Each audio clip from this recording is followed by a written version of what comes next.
অনেকবার চেষ্টা করেও আজ যেন আমার চেষ্টা ব্যর্থ হয়ে যাচ্ছে। আমি যে কিছুতেই বাসর করে প্রদীপ জ্বালাতে পারছি না।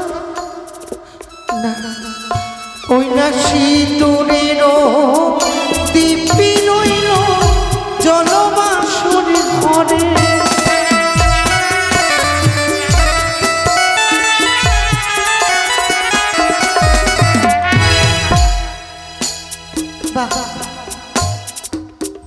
দেখছো গো দেখছো,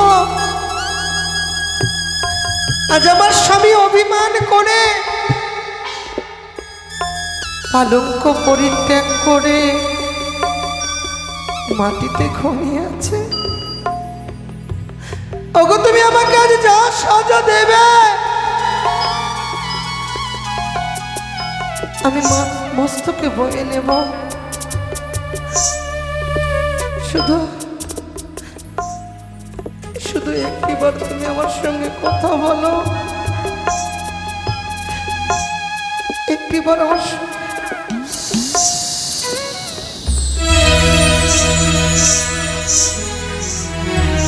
কিসের শব্দ, আমার বাসার ঘরে কিসের শব্দ আসছে, আমার কর্ণে কিসের শব্দ বেশি আসে।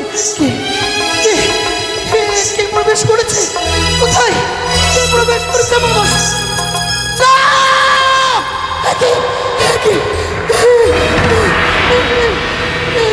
সর্ব আমার বাসার ঘরে সর্ব হতে পারে না, হতে পারে না। আমার শ্বশুর ঠাকুর বলেছেন এটি হচ্ছে একমাত্র নিচিন্দ্র বাসর ঘর, যে বাসর ঘরে কোনো বায়ু প্রবেশ করতে পারে না, কোনো বাতাস প্রবেশ করতে পারে না, কিন্তু সর্ব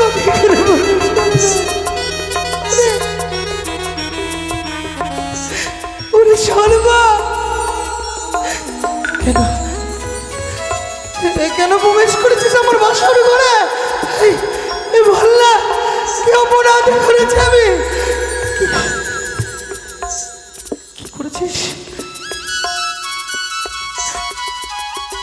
আমার সর্বনাশ,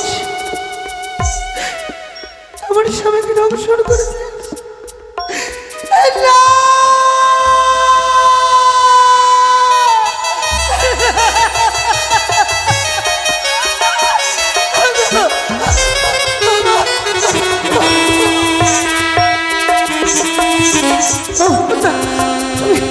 তুমি আমায় ছেড়ে যেতে পারো না, তুমি আমাকে ছেড়ে যেতে পারো না। তুমি আমায় কথা দিয়েছ যদি মরতে হয় আমরা একসঙ্গে মরবো, যদি বাঁচতে হয় আমরা একসঙ্গে বাঁচবো। তুমি কেন তুমি আমায় ছেড়ে যাবে? আমায় ছেড়ে যেও না, আমায় ছেড়ে যেও না।